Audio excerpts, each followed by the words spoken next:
요한복음 15장 1절에서부터 8절까지 이 본문으로 여러 차례 말씀을 전했는데 오늘도 이 말씀을 통해서 주님의 뜻을 여러분들에게 전하기를 원합니다.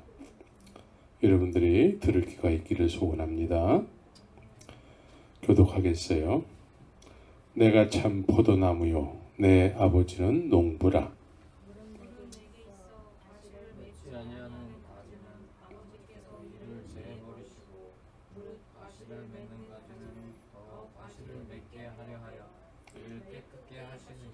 너희는 내가 일러준 말로 이미 깨끗하였으니 내 안에 거하라 나도 너희 안에 거하리라. 가지가 포도나무에 붙어 있지 아니하면 절로 가시를 맺을 수 없음같이 너희도 내 안에 있지 아니하면 그러하리라. 나는 포도나무요 너희는 가지니 저가 내 안에 내가 저 안에 있으면 이 사람은 과실을 많이 맺나니 나를 떠나서는 너희가 아무것도 할 수 없음이라. 사람이 내 안에 거하지 아니하면 가지처럼 밖에 버리고 말라 지나니 사람들이 이것을 모아다가 불에 던져 사르느니라. 너희가 내 안에 거하고 내 말이 너희 안에 거하면 무엇이든지 원하는 대로 구하라. 그리하면 이루리라. 너희가 과실을 많이 맺으면 내 아버지께서 영광을 받으실 것이요 너희가 내 제자가 되리라. 지난 주일날 설교 제목이 인간의 소원과 하나님의 소원이었죠. 이런 생각을 좀 해봤습니다. 애굽에서 살던 이스라엘 백성들은 애굽에서 살 때 무슨 소원을 가지고 살았을까? 여러분들은 애굽에서 살아보지 않았기 때문에 잘 모르겠지만 그들이 애굽에서 살 때의 소원은 나도 한번 애굽 사람처럼 살아봤으면 좋겠다.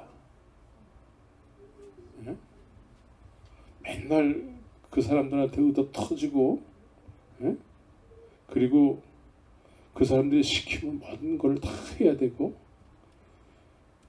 이런 삶을 살았기 때문에 나도 한번 애굽 사람처럼 살고 싶다. 이런 소원을 아마 가지고 있었을 것 같아요. 그런데 이런 소원을 가지고 살았던 사람들이 하나님의 은혜가 임해가지고 모세라는 사람을 통해서 광야에 나오게 됐습니다. 나 애굽 사람처럼 살았으면 좋겠어. 소원이었겠어. 광야에 나온 이스라엘 백성들이 이 소원이 없어졌을까? 아니면 그대로 있었을까?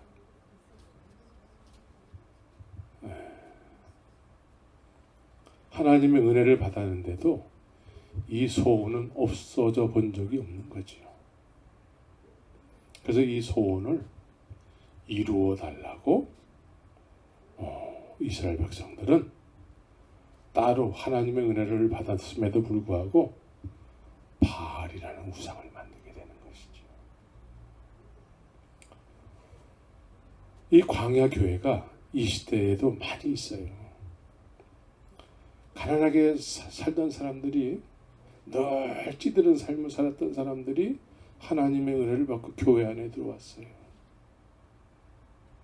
교회 안에 들어왔는데 가난하게 살 때 소원이 뭐였을까요? 한번 부자라 살아보겠다라는 거죠. 남들을 한번 이렇게 부려봤으면 좋겠다라는 것이죠. 나에게 상처를 준 사람을 나도 한번 상처를 줘보고 싶다라는 것이죠. 이런 소원을 늘 가지고 있었던 사람들이 교회 안에 들어오게 됐어요. 물론 하나님의 은혜가 있었기 때문에 들어왔겠죠. 교회 안에 들어왔어요. 그 소원을 가지고 그 소원을 한 번도 내 안에서 없어져 본 적이 없는 거죠. 내 꿈을 펼쳐라. 교회 안에서 그 꿈을 펼치는 사람들이 많아요. 그래서 안목의 정욕, 육신의 정욕, 이생의 자랑을 가지고 교회 안에서 행세하기를 기뻐하는 사람들이 이 시대에 참 많이 있습니다. 그러나 이런 사람들에게 하나님의 소원을 가지고 계세요. 하나님의 소원은 뭐죠? 내가 원하는 곳에 가서 내가 원하는 삶을 사는 건데 너희도 거기에서 그렇게 사는 것이라는 거죠. 그러니까 하나님의 소원과 내 소원이 같아지는 거예요. 그런데 광야에서는 하나님의 소원과 내 소원이 달라. 하나님의 은혜를 받았음에도 불구하고 내 소원으로 신앙생활을 하려고 하는 것이죠. 이것이 오늘 우리들의 문제예요. 우리들의 문제. 그래서 신앙이 안 자라는 거예요. 믿음이 안 자라. 맨날 다람쥐 쳇바퀴 도는 거예요. 예수님을 따르던 제자들도 누가 천국에서 크냐 이거예요. 그죠? 누가 천국에서 크냐. 이런 제자들에게 예수님께서 보혜사에 대해서 말씀하는 거예요. 보혜사. 네, 여러분들 보혜사에 대해서 아세요? 보혜사. 들어봤죠? 이 보혜사를 예수님께서는 이제 마지막으로 부활하신 이후에 이 땅에서 40일 동안 계시면서 마지막으로 보혜사에 대해서 이렇게 말씀하세요. 그 보혜사는 아버지께서 약속하신 것이라는 거예요. 네, 아버지께서 약속하신 거. 이렇게 여러 차례 예수님께서 보혜사에 대해서 말씀을 하셨는데 아직 보혜사가 뭔지를 잘 몰라 사람들이, 제자들이. 그러니까 보혜사, 아버지께서 약속하신 것이 오시게 되면 무슨 일이 일어납니까? 이스라엘이 로마로부터 독립이 됩니까? 이스라엘 나라의 회복하심이 이때니까? 라고 물었다라는 것이죠. 보혜사를 모르게 되면은 아버지께서 약속하신 것이 뭔지 잘 모르고 보혜사를 모르게 되면은 항상 신앙생활 하는데 관심이 어디 있을까요? 이 땅에 있는 거예요. 이 땅에. 보혜사를 모르면 늘 신앙생활, 믿음의 삶이라고 하지만 그 목적은 이 땅에 있는 거예요. 이 땅에. 우리의 소원을 이루어달라는 것이죠. 교회를 오래 다니고 봉사도 열심히 하고 기도도 열심히 하고 성경도 나름대로 알고 헌금도 하고 금식기도도 하고 그러나 보혜사를 알지 못하면 관심사는 여전히 이 세상에 있게 되는 것입니다. 그래서 보혜사를 알지 못하면 신앙생활 하는데 목적이 없어요. 하나님의 약속하심이 나의 일이 아니에요. 그런 목적하심도 몰라. 그래서 신앙생활에 목적이 없어요. 교회는 열심히 왔다 갔다 하는데 목적이 없어요. 그래서 신앙생활에 목적이 없는 사람들의 특징이 뭐냐면 비본질적인 일에 생명을 걸어요. 비본질에.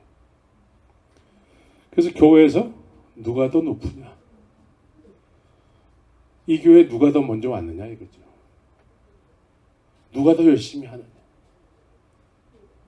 누가 더 잘하느냐?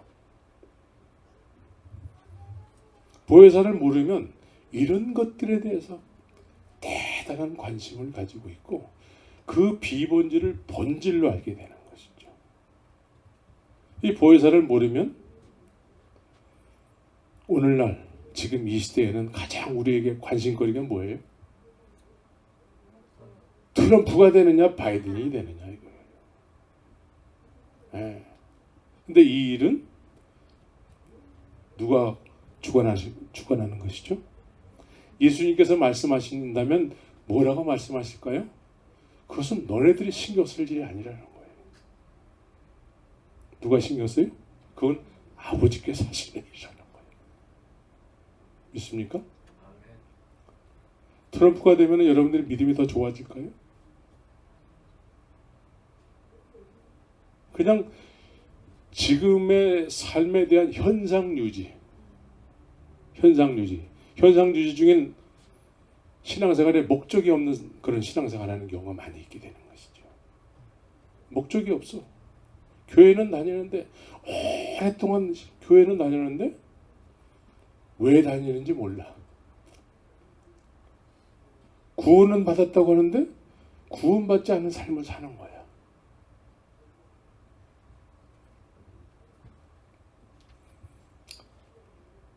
그러나 보혜사 아버지께서 약속하신 것이 제자들에게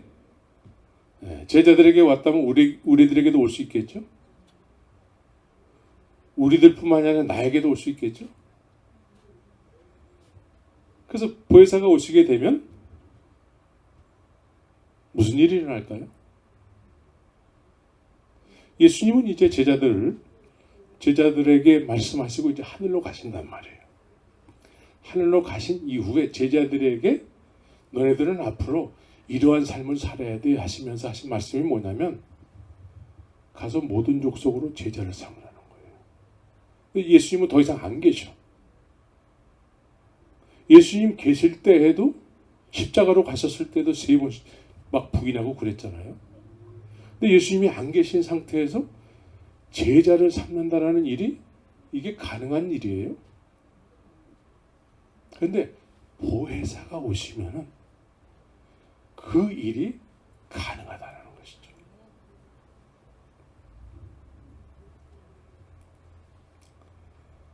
누가 시키지 않아도, 누가 돈 주지 않더라도 그 일이 삶의 본질이요, 삶의 목적이 되는 것이죠. 여러분들처럼. 여러분들도 그렇죠? 왜 침묵이 흐르나?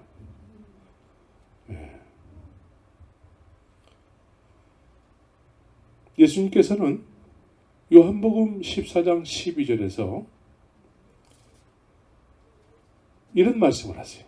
내가 진실로 진짜로 너희에게 말하노니 나를 믿는 자는 나의 하는 일을 저도 할 것이요 이보다 큰 것도 하리니. 근데 예수님이 안 계셔. 예수님이 눈에 보일 때는 주님께서 야 둘씩 짝을 줘가지고 저 전도하러 갔다가 와봐. 병든 자에게 손을 얹으면 나음을 얻을 거야. 그래서 제자들이 막 귀신도 쫓고 막 그랬단 말이죠. 그러니까 예수님 계실 때는 이해가 돼요. 그렇죠? 근데 예수님이 이제 눈에 안 보여. 눈에 안 보이는 상태에서 주님이 더 이상 이제 눈에 보이지 않은 상태에서 이 제자들이 예수님께서 하셨던 일을 너희도 하게 될 것이라는 것이죠.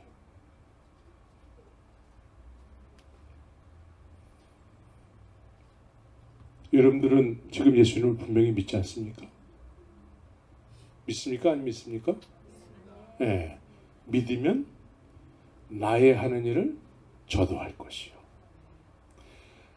이 말은 예수님이 하셨던 일들에 대해서 나도 관심을 갖는다는 뜻이고 관심을 갖기 때문에 그 일을 하게 된다는 것이죠. 근데 실제로 할까요? 실제로. 이런 얘기를 하면은 마음에 좀 불편해지죠. 나 신앙생활을 오래 했는데 저 말이 맞는 것 같기도 하지만 어쩐지 내가 좀 괴롭네. 이런 느낌이 들잖아요. 근데 그러면 이 말씀을 우리 그냥 모른 채 하고 지나가자. 우리가 지금 믿잖아 다. 그리고 우리의 믿음을 정당화하면서 사는 것이 맞는 것인가? 아니면 이 말씀대로 그래 주님이 하시는 일을 나도 해야 되는데 지금 내가 거기에 대해서 별로 관심도 없고 했다고 하는 어떤 그런 열매도 나타나지 않고 여기에 대해서 내 남은 인생을 통해서 그래, 나 이 말씀에 한번 내 생명을 걸어보자. 이게 맞을까요? 어떤 게 맞아요? 우리는 말씀을 쫓아야 돼요. 말씀을. 그래서 이 말씀에 의해서 주님께서 액션 하면 우리가 액션을 하잖아요. 그러면 주님이 일을 하세요. 네. 그러니까 이 얘기는 주님이 안 계신 상태에서 나를 믿는 자는 나의 하는 일을 저도 할 것이요 했을 때에는 오늘 본문에서는 어떤 상태가 됐을 때 나의 하는 일을 저도 할 것이요 라고 그렇게 말씀을 하시는 걸까요? 네. 예수님께서는 나를 믿는 자는 나의 하는 일을 저도 할 것이요 라는 이 말씀의 배경은 내가 너희 안에 너희가 내 안에 있을 때 나는 눈에는 안 보이지만 내가 너희 안에 있게 됨으로 인해서 나의 하는 일을 저도 할 것이요 라는 것이 된다는 것이죠. 믿습니까?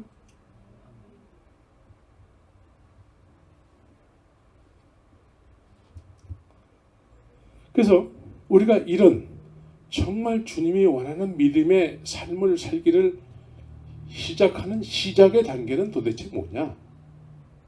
이 시작의 단계. 이것은 오늘 본문에서 주님께서 이렇게 말씀하세요.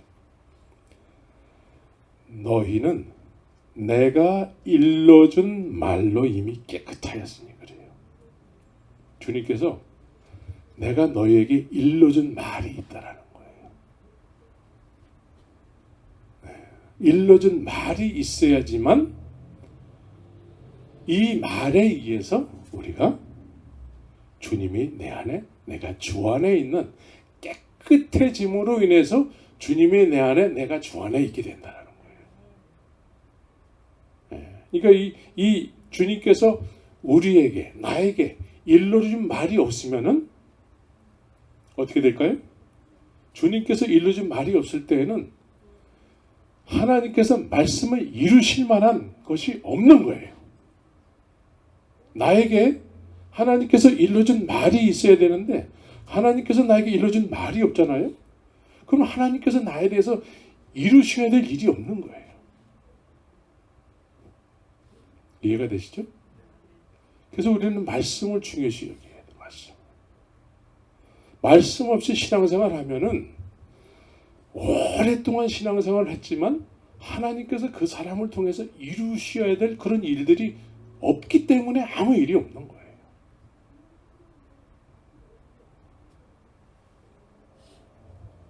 그래서 여러분들은 목사만 그래야 된다는 생각을 버려야 돼요. 이 제자들은 갈릴리 어부들이었어요. 갈릴리 어부들. 원래부터 가방끈이 긴 사람들이 아니에요. 갈릴리 어부들이 주님의 말씀, 주님께서 일러준 말씀을 들었다라는 거예요. 그러니까 우리 모두는 이 성경의 박사가 돼야 돼요. 성경에. 네, 성경의 박사가 돼야 돼요. 복 있는 사람은 어떤 사람이 복이 있을까요? 여호와의 율법을 즐거워해요.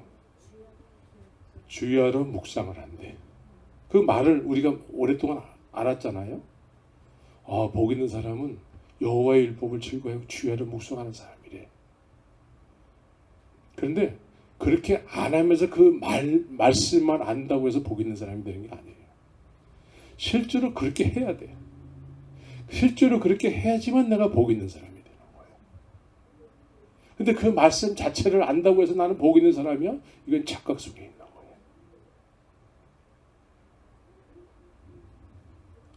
그래서 이 말씀에 박사가 돼야 돼요. 그래서 성경을 많이 읽으면은 이 말씀이 살았고 운동력에서 그 사람의 남은 인생을 이끌어 가신다니까요. 북한에서 탈북한 사람들이 중국에 가가지고 성경 통독반이 거기에 있어요.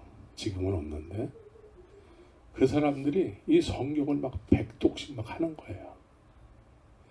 그러다가 이제 이 사람들이 남한에 넘어와가지고 남한에 넘어와서 너무 편안한 생활을 하다 보니까 매너리즘에 빠진 거죠. 이 사람들이 하는 이구동성으로 하는 얘기가 그때가 좋았다라는 거예요. 그때가 중국에서 쫓겨다니면서 성경만 읽고 기도하고 그 위기 속에서 그 주의 말씀의 인도함을 받을 때 그때가 좋았다라는 거예요. 이 말씀을 여러분들이 가까이 해야 되고 누웠을 때든지 뭘 할 때든지 주의 말씀을 더 이렇게 묵상을 해야 된다는 것이죠. 이게 생활화가 돼야 돼. 생활화가. 그래서 저는 그 전에 이런 소원이 있었어요. 제가 어디 이렇게 성경 본문을 탁 이렇게 얘기하면은 이 듣는 우리 형제 자매 중에 누가 탁 찾아가지고 빡 읽는 거야. 그런 소원이 있었어요. 그 전에 우리와 같이 신앙생활 하던 사람들 가운데 지금은 안 계시지만 성경을 찾기가 겁이 나요. 왜 겁이 나냐면 성경을 찾는데 그래서 본문을 이렇게 읽고 다 마쳤는데도 그 본문을 못 찾는 사람들이 많았어요. 그래서 그 사람이 민망해 할까봐 성경을 이렇게 찾자고 하는 것이 부담이 되는 경우가 있었어요. 그런데 이런 분들이 교회 굉장히 30년, 40년 막 다녔던 사람들이. 근데 말씀은 잘 몰라. 오늘 중요한 말씀은 주께서 내가 일러준 말로 요한복음 8장에 보면은 예수님을 믿겠다고 한 유대인들이 막 나왔어요. 그런데 예수님께서 내 말이 너희 안에 거할 것이 없다. 이렇게 말씀하는 것이. 내 말이 너희 안에 거한다면, 너희 마음 가운데 거한다면 너희가 내 참 제자가 될 텐데. 근데 이 사람들이 다 기적을 경험하고 나왔거든요.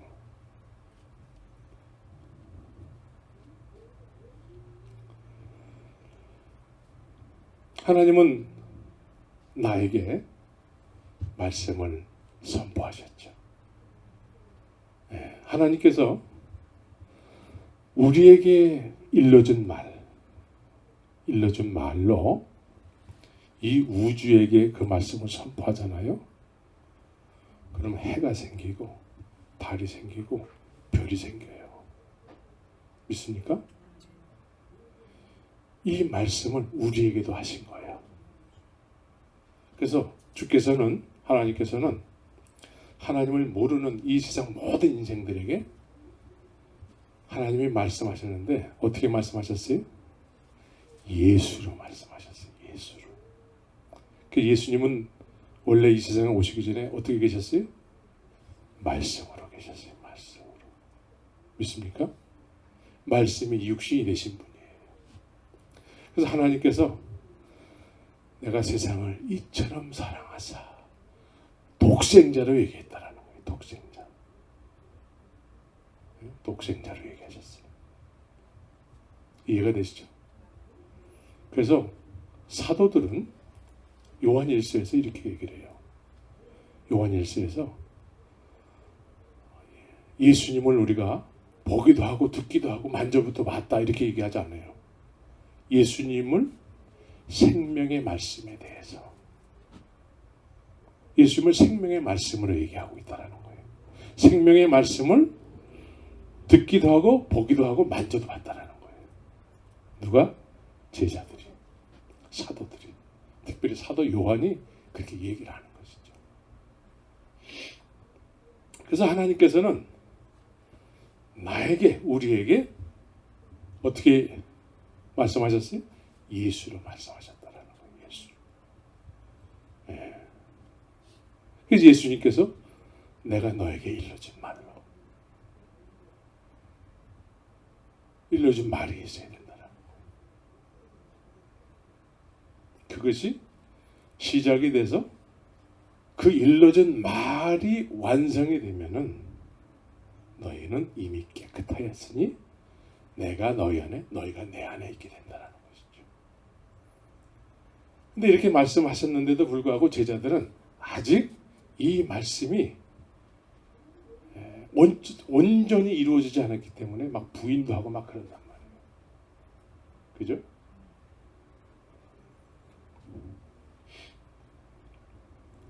그래서 주님께서 우리에게 일러준 말로 우리는 온전케 되는 것이죠. 온전케. 하나님의 말씀은 그냥 헛되이 그냥 말씀하셨는데 아무 일도 이루어지지 않고 이러면은 하나님의 말씀이 아닌 것이죠. 하나님의 말씀은 반드시 그 목적하신 바대로 그 일을 이루시게 되는 것이죠. 그래서 하나님의 말씀이 선포되면, 나에게 선포되면 그 말씀을 이루시는 거예요.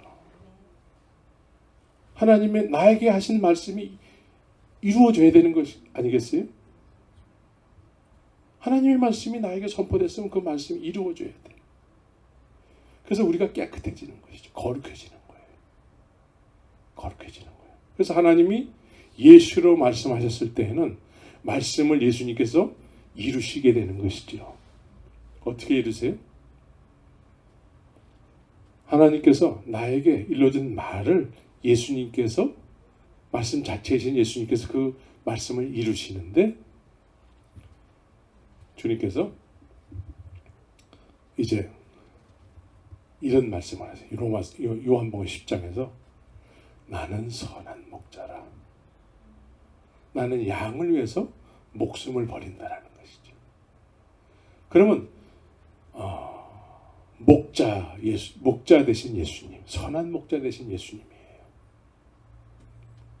그럼 일러준 하나님께서 예수로 말씀하신 그 말씀을 듣는 사람들은 양이어야 된다는 것이죠. 양과 목자의 관계는 여러분들이 잘 모를 거예요. 몽골에는 수많은 양들이 있습니다. 양들이 자기 목자의 음성을 알아요. 목자도 자기 양을 알고 양도 그 목자를 알아요.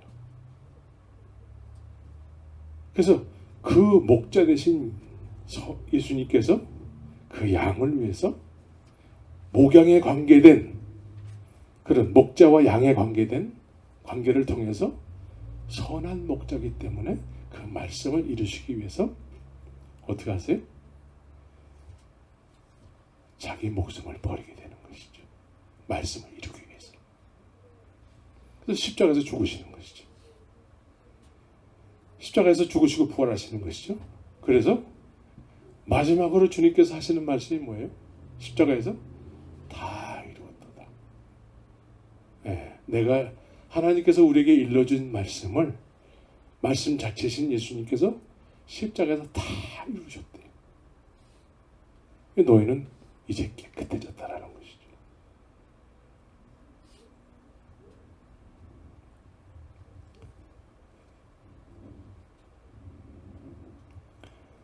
그래서 로마서 8장 11절에서는 예수를 죽은 자 가운데서 살리신 이의 영이, 예수님께서 십자가에서 죽으셨잖아요.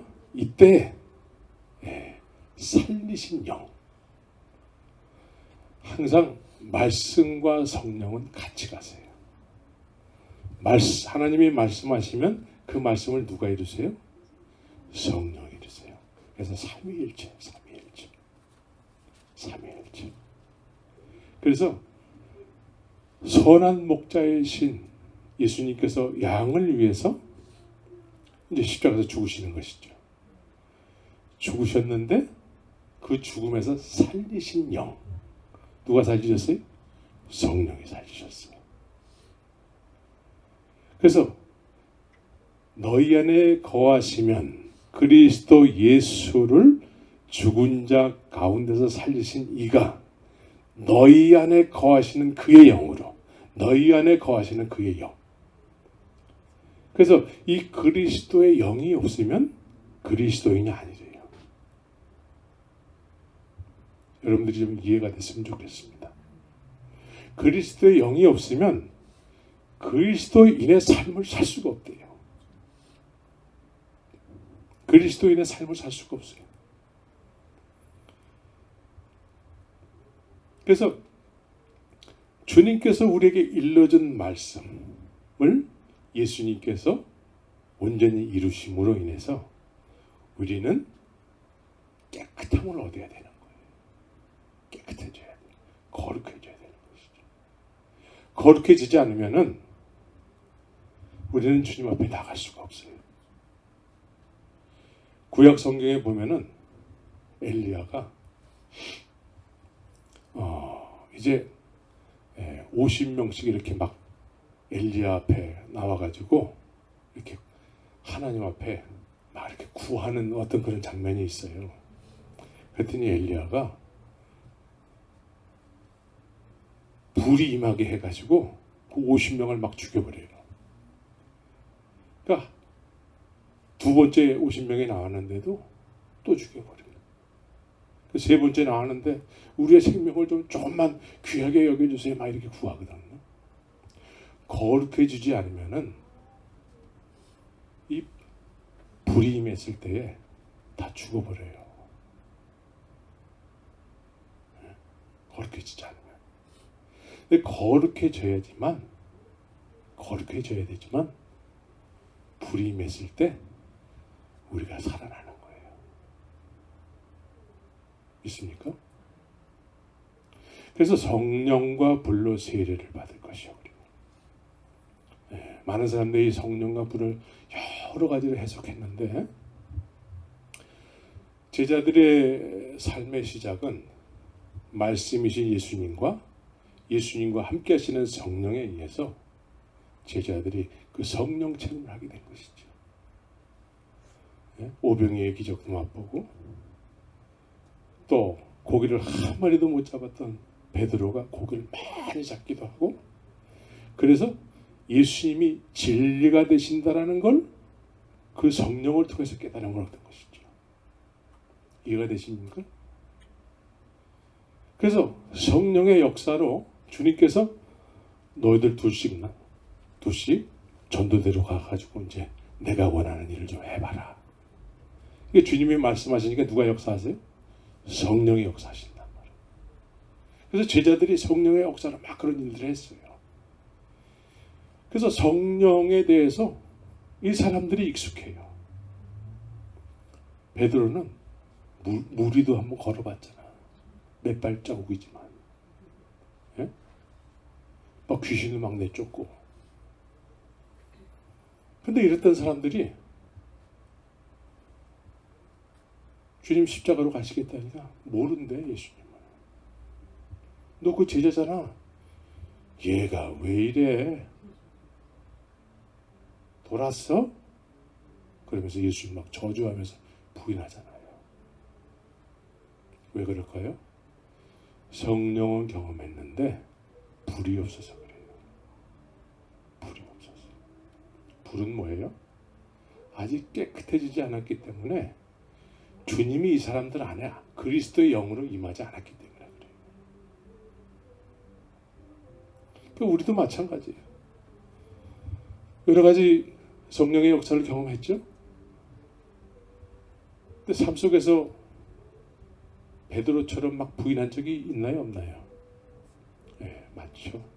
그럴 때마다 막 괴롭죠. 네? 유다처럼 죽을 수는 없고, 네? 괴롭죠. 그러니까 성령은 경험했는데 이제 우리가 주님의 그 깨끗해지심, 내가 일러준 말로 너희는 이미 깨끗하니라, 거룩해져서 불을 소유해야 되는 것이죠. 성령과 불이에요. 근데 성령은 아는데 보혜사는 모르는 거예요.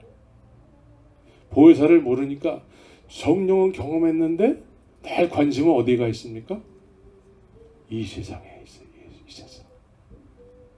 이 세상에.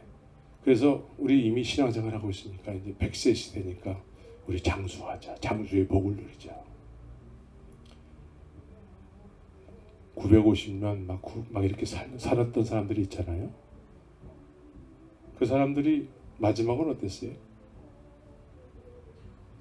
네, 심판을 받아서 다 없어졌어요. 그 사람들의 소원은 우리 천년 시대야 이러고 살았을 거예요. 네, 천년 시대. 그런데 주님께서는 계속해서 기회를 주셨던 것이죠. 계속해서 기회를 주셨는데도 그 기회로 여기지 못했어요. 그래서 결국은 장수의 복을 누리긴 했지만 그 끝은 물심판으로 끝났다는 것이죠. 우리는 주님께서 성령과 불로 세례를 준 그 보혜사를 경험해야 돼요. 보혜사를 알지 못하면 우린 여전히 제자들처럼 이 세상의 것, 이스라엘 나라가 회복되면 이때니까 이런 거에 관심을 가지고 살아가게 되는 것이죠. 오늘날 트럼프가 대통령이 되느냐, 바이든이 대통령이 되느냐, 아주 유튜브를 보면은 난리가 났어요. 난리가 났어. 특별히 한국 사람들이 난리가 났어. 한국에 사는 사람들이 더 극성이야.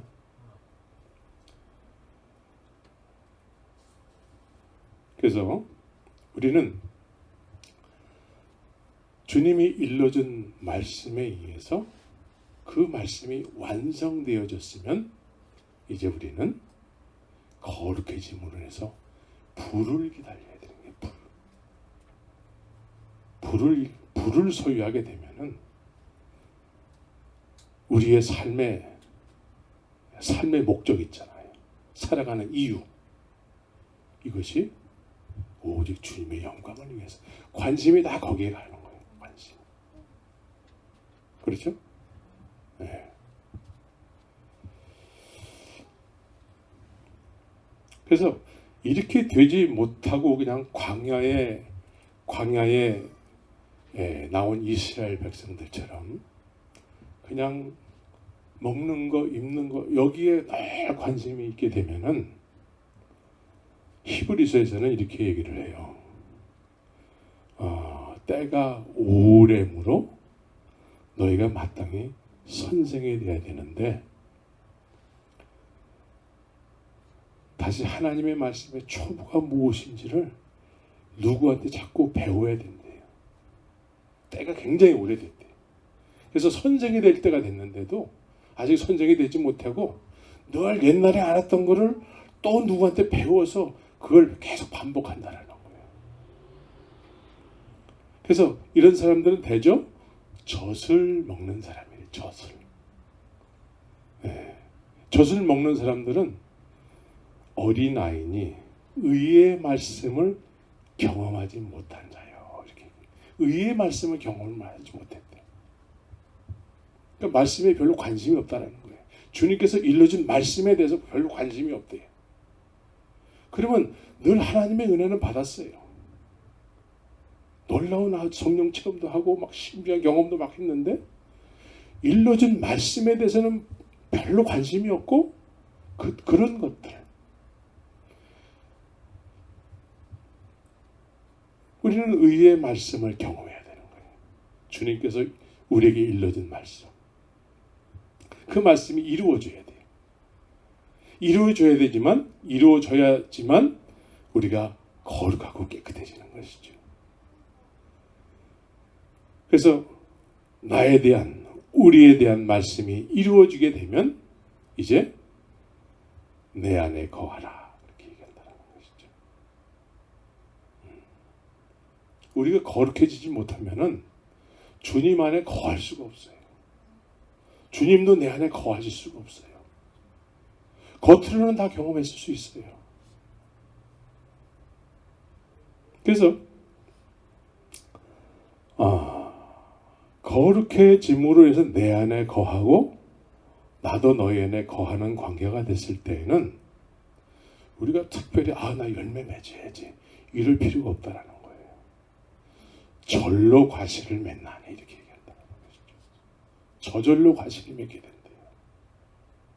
그래서 나는 참 포도나무요, 너희는 가지. 그래서 가지가 나무에 붙어 있지 아니하면, 가지가 나무에 붙어 있지 아니하면 열매를 맺고 싶어서 막 노력을 하더라도 열매가 안 맺힌대요. 그러나 가지가 내가 일러준 말로 너희가 깨끗하게 되면은 너희는 내 안에, 내가 너희 안에 자동적으로 있게 됨으로 인해서 그냥 저절로 열매가 맺히게 된다는 것이죠. 이해가 되시죠? 그래서 이 말씀을 우리가 쫓아야 돼요. 나는 정말 주님께 붙어있는 지금 가지인가? 아니면 나는 주님께서 인정하시는 열매라고 하면은 뭐가 있을까? 난 왜 열매가 없지? 이렇게 생각이 되면 이 말씀을 깊이 묵상해야 돼요.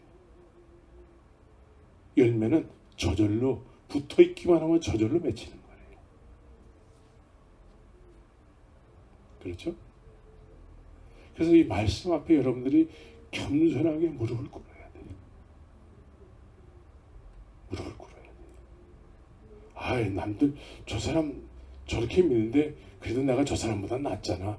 이렇게 비교에 의해서 내가 믿음이 있다 없다를 판가름하게 되면 나는 망하고 마는 거예요.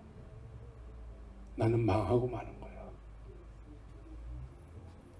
주님께서는 내가 네 안에 한 번도 있어 본 적이 없는데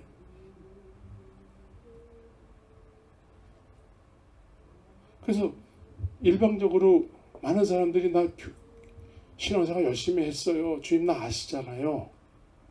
나는 널 모르는데, 나는 너를 모르는데 해야 될 사람, 하시게 될 사람들은 내가 네 안에 한 번도 있어 본 적이 없다라는 얘기죠.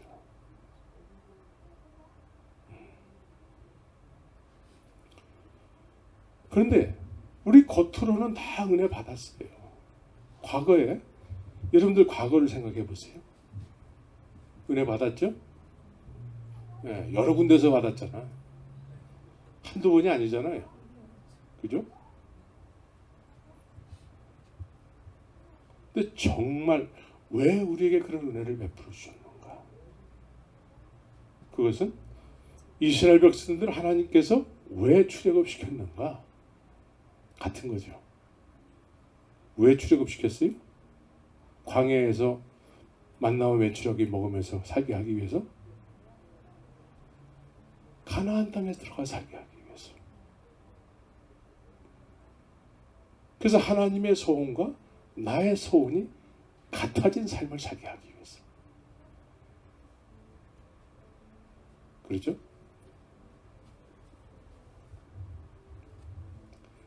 우리의 삶은 이와 같아야 되는 것이죠.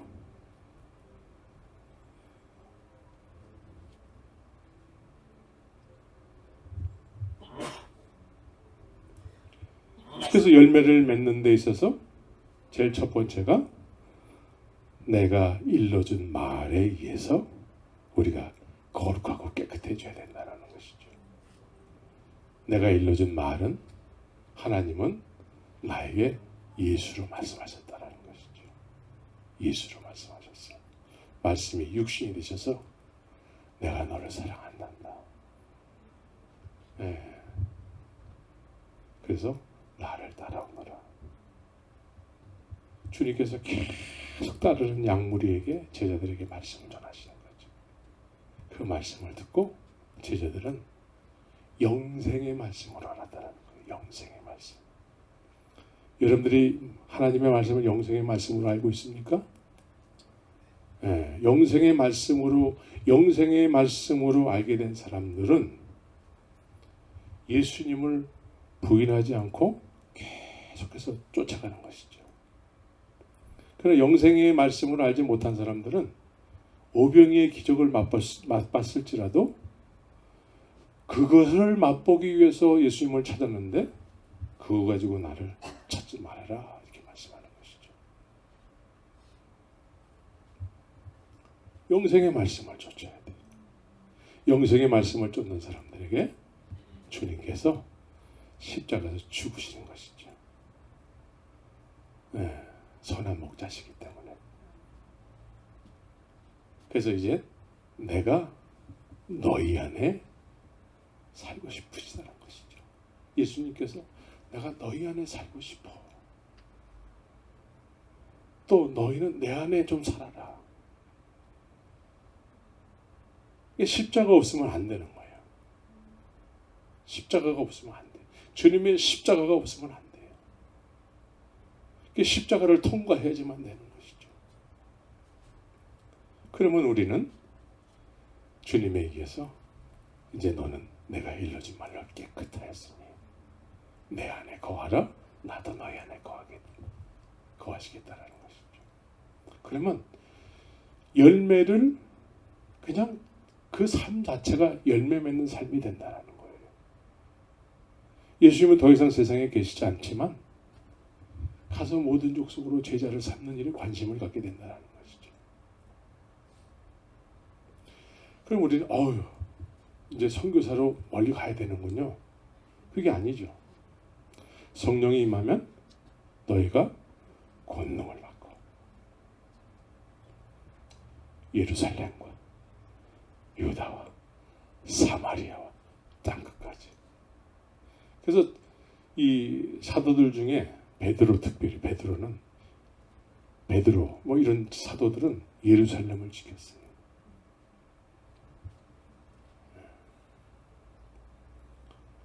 한낱 어부에 불과했던 사람이 지금 예수님을 담대하게 전해서 경건한 유대인들 있잖아요. 그 사람들이 베드로 앞에 굽신굽신 되는 거야. 여기서 경건한 유대인들 나오잖아요. 오순절에 절기를 지키기 위해서 저 먼 곳에서부터 막 왔단 말이에요. 먼 나라에서. 얼마나 하나님을 사모했으면 절기를 지키기 위해서 막 왔다라는 것이죠. 근데 이런 사람들에게 담대하게 말씀을 전하니까 이 사람들이 그 복음을 듣고 새롭게 거듭나는 거예요. 그래서 거듭나게 되면은 어떻게 될까요?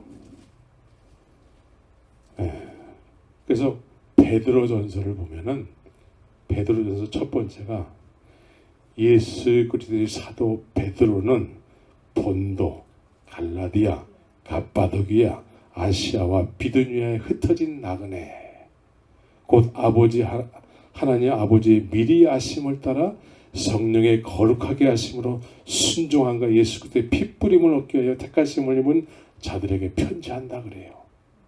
그런데 여기서 본도, 갈라디아, 갑바도기아, 아시아의 비두니아에 흩어진 나그네들 왜 이런 지명이 나올까요? 이 지명이 어디 또 나올까요? 사도행전에 보면은 그런 내용이 나와요.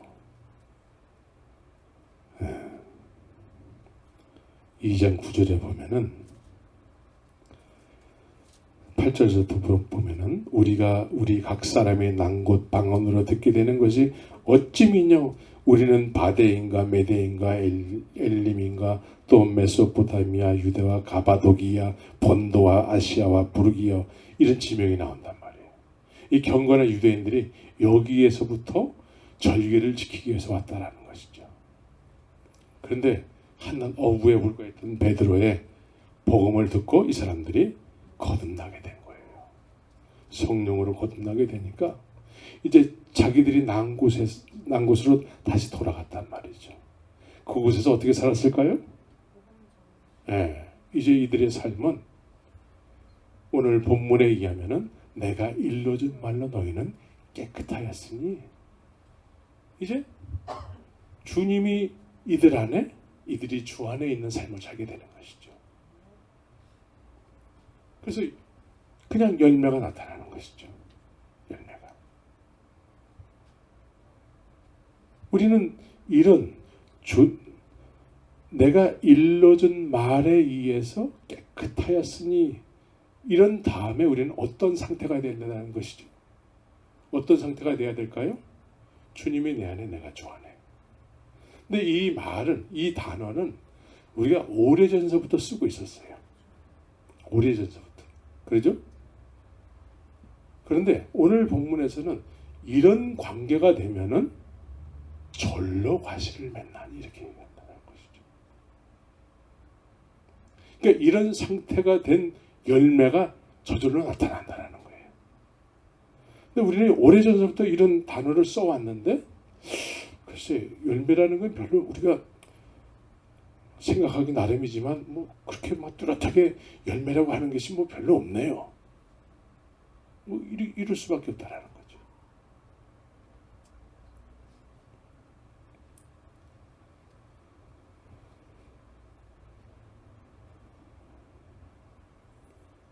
이제 우리는 주의 말씀으로 돌아가서 정말 주님께서 나를 통해서 뭘 하시기를 원하시는지 여기에 우리가 이제 집중을 해야 되는 거예요. 집중. 열매. 여러분들이 주의 말씀을 선포하고 전하잖아요. 담대하게 전하잖아요. 그러면 이 말씀 자체가 이 복음은 하나님의 능력이라고 얘기한단 말이에요. 이 복음 자체가. 있습니까? 그러니까 이 여러분들이 담대하게 하나님의 말씀을 전하면 이 말씀 자체가 능력이 되어서 사람들의 마음을 변화시키는 능력이 있다는 것이죠. 그런데 주님이 내 안에 내가 주 안에 있는 상태가 되면 그냥 기회가 되면 얘기하고 이게 아니라 그냥 그런 삶을 살고 싶어진다는 것이죠. 이게 성령의 인도함을 받는 삶이죠. 사나 죽으나 우리는 그리스도의 것이다. 주님이 주관하는 삶을 살게 되는 것이죠. 그래서 오늘 마지막에 보면은 본문의 마지막에 보면은 너희가 과실을 많이 맺으면 내 아버지께서 영광을 받으실 것이요 너희가 내 제자가 되리라. 제자기 때문에 또 제자가 되는 겁니다. 제자는 제자를 만들 수가 있어요. 근데 제자가 아닌 사람들이 제자를 만들 수가 없어요.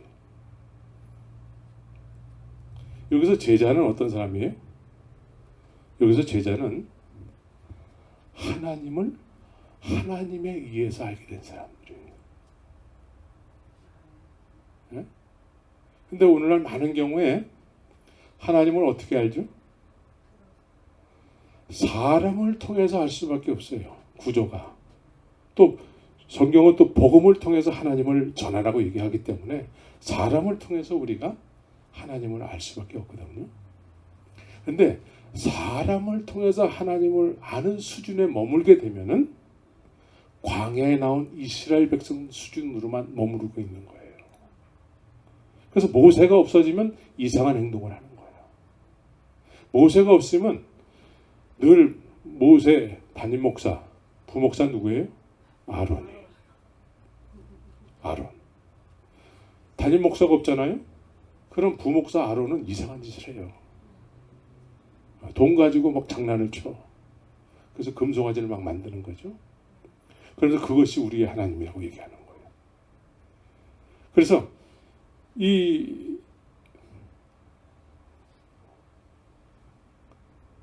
사람을 통해서 하나님을 아는 수준에 머물게 되면은 고린도전서에서는 육에 속한 믿음이라고 얘기하는 거예요. 육에 속한 믿음은 성령의 일을 받지 않는데요. 여기서 성령의 일은 뭐예요? 하나님이 약속하신 거예요. 근데 거기에 들어가려고 하지 않는데요. 그걸 부인한대. 그리고 이 땅에 관심을 가지고 살아가는 거예요. 이 땅에. 그래서 사람을 통해서 하나님을 아는 수준에 머무는 사람들 가운데는 배워서 아는 거잖아요. 배워서 알기 때문에 하나님을 더 많이 알기 위해서는 어떻게 해야 돼요? 더 공부해야 되겠지. 더 공부. 그래서 더 많이 공부를 해가지고 학위를 이제 막 따는 거죠. 박사 위에 또 박사가 있어요. 요즘은. 응? 박사 학위를 딱 갖게 되면은 이제 하나님을 많이 아는 사람이 됐잖아요. 근데 하나님을 아는데 하나님을 신뢰도 안 하고 하나님에 의해서 살지도 않고 그러한 삶이 어떤 삶인지 잘 몰라. 그래서 사람으로부터 하나님을 배운 사람들은 사그를 받는 일꾼이 되는 거예요. 사꾼이라는 말은 나쁜 말이 아니에요. 삭을 받는다라는 거예요. 내가 일하고 정당하게 돈을 받는다라는 거예요. 사꾼. 그래서 하나님을 사람으로부터 많이 배운 사람들이 많이 배웠기 때문에 직업이 돼서 이제 내가 일한 것만큼 받겠다라는 거죠. 내가 공부를 많이 한 것만큼 받겠다라는 거예요. 근데 누구나 다 사람을 통해서 하나님을 알 수밖에 없는 구조인데 여기서 머물면 안 되는 거예요. 주님께서는 내가 일러준 말로 이제 내가 너희 안에 있고 너희가 내 안에 있으면 이제 이런 사람들은 하나님을 어떻게 아는 거예요? 하나님을 하나님에 의해서 아는 거예요. 하나님을 하나님에 의해서 알아야지만 권능의 사람이 되는 거예요. 권능의 사람. 왜? 하나님을 소유했기 때문에. 하나님의 집이 되는 거예요. 나쁘게 표현하면은 우리가 귀신 들리는 사람한테 귀신 들렸다 얘기하잖아요. 하나님 들리는 거예요. 영원토록 하나님 들리는 거예요. 믿습니까? 그럼 권능의 사람이 되는 거예요. 하나님이 내 안에 거하시기 때문에 하나님이 거하시는 증거가 권능으로 나타나는 거예요. 그건 은사가 아니에요. 권능으로 나타나서 예수님을 막 증언하니까 예수님의 살아계심, 우리를 위해서 십자가에서 죽으시고 부활하신 이 사실을 막 증거할 때에 권능이 막 나타나는 거예요. 네, 이건 은사하고 다른 거예요. 이게 제자들이에요. 하나님을 하나님에 의해서 알게 된 사람들. 여러분들 모두가 이런 주님의 원하신 대로 되기를 예수 이름으로 축원합니다. 이렇게 돼야 돼요. 주님이 십자가에서 죽으신 그리고 부활하신 목적은 우리로 하여금 이러한 삶을 살게 하기 위해서 그렇게 하신 것이죠. 근데 우리는 사람으로부터 배운 거 그 수준에 머물러서 그냥 물질의 축복이 온전한 축복인 줄 알고 거기에 대해서 이 세상에 관심을 가지고 그냥 그 상태에서 그냥 예배당만 왔다 갔다 하는 경우가 많은 것이죠. 부인할 수가 없죠. 네. 하나님은 나에게 예수로 말씀하셨어요. 말씀이 육신이 되셔서 나를 사랑하신다는 그 표현을 예수로 말씀하셨다는 것이죠. 예수님께서 나를 위해서 이 땅에 오셔서 피조물들에게 죽임을 당할 정도로 그렇게 주님은 나에 대한 소원을 가지고 계세요. 독생자 예수를 죽이시면서까지 이제 우리가 그런 주님의 원하시는 그런 삶을 살아야 되는 것이죠. 이것을 오늘 성경적으로 이런 삶을 살아감으로 인해서 나타나는 것이 열매라고 얘기하고 있습니다. 가서 모든 족속으로 제자를 삼을 수 있는 그런 권능의 사람이 되는 것이죠. 이 말씀이 여러분들 심령 속에 저 깊숙한 심령 속에 박혀서 이 말씀에 의해서 여러분들이 깨끗함을 얻어서 주님이 여러분들 안에, 여러분들이 주님 안에 거하는 그런 분명한 하나님을 아는 사람이 아는 삶을 살기를 예수의 이름으로 축원합니다. 같이 기도하겠습니다.